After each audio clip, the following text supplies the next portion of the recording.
Hey, this is Tony Daly in Dave Santarelli's trading room. And in this instructional video, I want to give you a heads up that after September, we're going to be starting earnings season again. And I just wanted to show you how implied volatility plays into earnings. Now, here we could see, this is a chart of Green Mountain coffee roasters.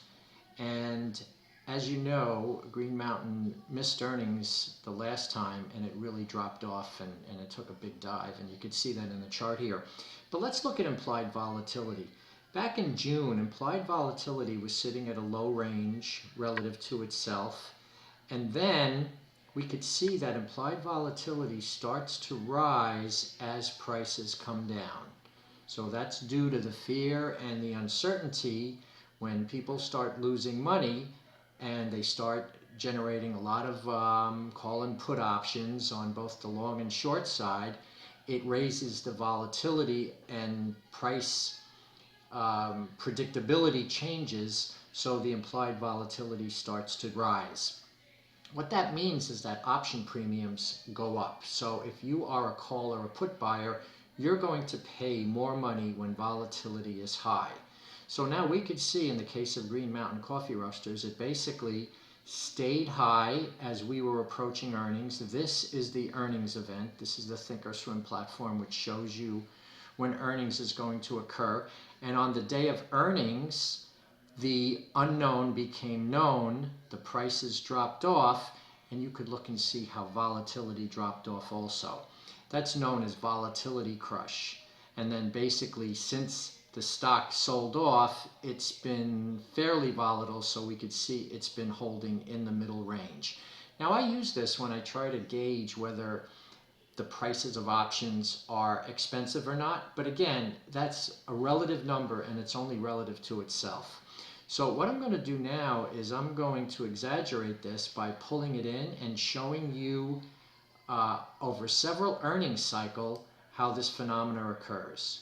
So now you could see I'm pulling it in so we could see actually the last 3 earnings cycles. And let me pull it down so we could get price in here, because Green Mountain really had a lot of price action. Look at here, from 140 all the way down to 56. But what I want you to notice is look and see all the time, pretty much across the board, volatility started rising going into the earnings event. Here it happened again, and here it happened again. And I can tell you it happens all the time. And then when you see this drop off, if you've heard the term volatility crush, this is the crush. And that's because an earnings event is known as a binary event. Once the unknown becomes known, the volatility will decrease because you could basically get back to trading as normal. So what will happen is volatility will increase, looks like about 5 to 6 weeks before the earnings event.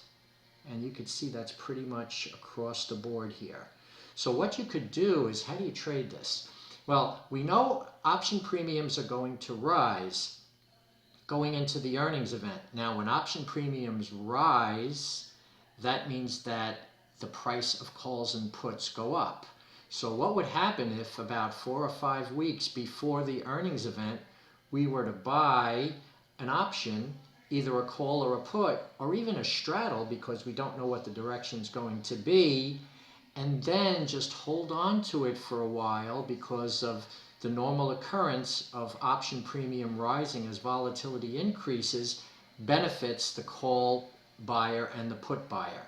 So since we know this phenomenon is going to occur, about 4 to 5 weeks before, we can go ahead and put on either a call or a put or a straddle and just hold on to it for several weeks. And the natural, not only the price action, but the increase in volatility is going to raise the premiums and increase our probabilities of profit. And then once we hit a profit target, we want to make sure that we should be out of the trade before the earnings event occurs, because we don't know what the price is going to do, but what we do know is all of the volatility is going to come out and the premium is going to shrink. So if we could make if we could have a pretty good idea that we're going to profit going up into earnings, I would be taking it off basically somewhere in this area right here. And I would do it again here, and I would do it again here. So we could see that at least we know that premiums are going to rise, and if I don't know the direction, you could simply play a straddle.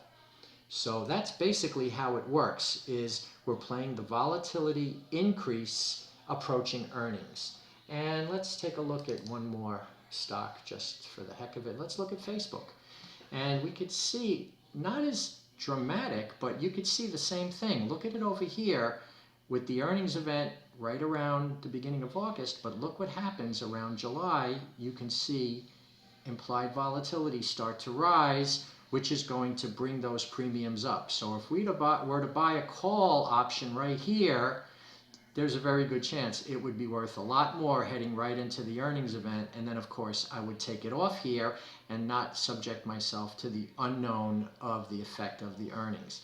If we go back to the other cycle, again, not as pronounced, but volatility, we can generally say as a general statement, volatility will always rise going into an earnings event.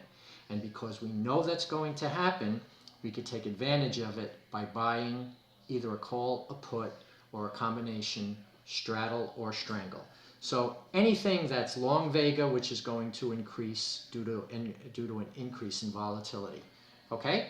Hope it helps. If you have any questions, just drop us a line on the chat room, and we'll see you soon.